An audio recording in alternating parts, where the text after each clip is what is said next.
दोस्तों अज जी अपडेट में तव्हां सभिनी दोस्तनि खे पहिरीं प्यारनि खे ख़ुश आमदीद। अज जी अपडेट आहे दोस्तों ड्रामा सीरियल पापनगर जी हाँ दोस्तों, पापनगर ते एक बेहतरीन अपडेट्स तव्हांखे ॿुधाईंदा हलूं। दोस्तों इन वीडियो के आख़िर ताईं ॾिसंदा, थी सघे त असांजे हिन यूट्यूब चैनल शायद खुश व्लॉग के ज़रूर सब्सक्राइब लाइक शेयर कंदा।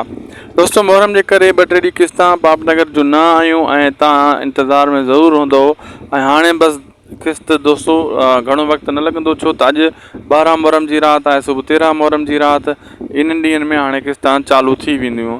थी सघे तो जंहिं टाइम में तव्हां मुंहिंजी वीडियो ॾिसी रहिया हुजो तेसीं ताईं पापनगर जी अॻिते किस्त अची बि वई हुजे। अॼु हलूं था अॼु जी अपडेट जी तरफ़। दोस्तों अॼु जी अपडेट इहा आहे त तव्हां पापनगर ड्रामे में मज्जू जो किरदारु ॾिठो आहे जेको हू क़ैद आहे, ठीकु आहे। ऐं तव्हां इहो बि ज़रूरु सोचो हूंदो यार मज्जू जो अॻिते कीअं किरदारु बीहंदो हिन ड्रामे में।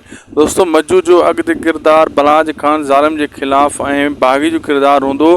जॾहिं हू जीअं आज़ादु थी क्लियर हू थींदो, पोइ ॾिसो तव्हां इन बलाज ख़ान जी ईट सां ईट वॼाए छॾींदो। चवंदा आहिनि ईट से ईट बजा दूंगा। अहिड़े हिसाब सां इहो मज्जू लाड़ बलाज ख़ान खे त अहिड़ो ज़लील ख़्वार कंदो जॾहिं हू पंहिंजी मतिलबु ताक़त में ईंदो। फ़िलहालु त बलाज ख़ान हुनखे क़ैद कयूं वेठो आहे।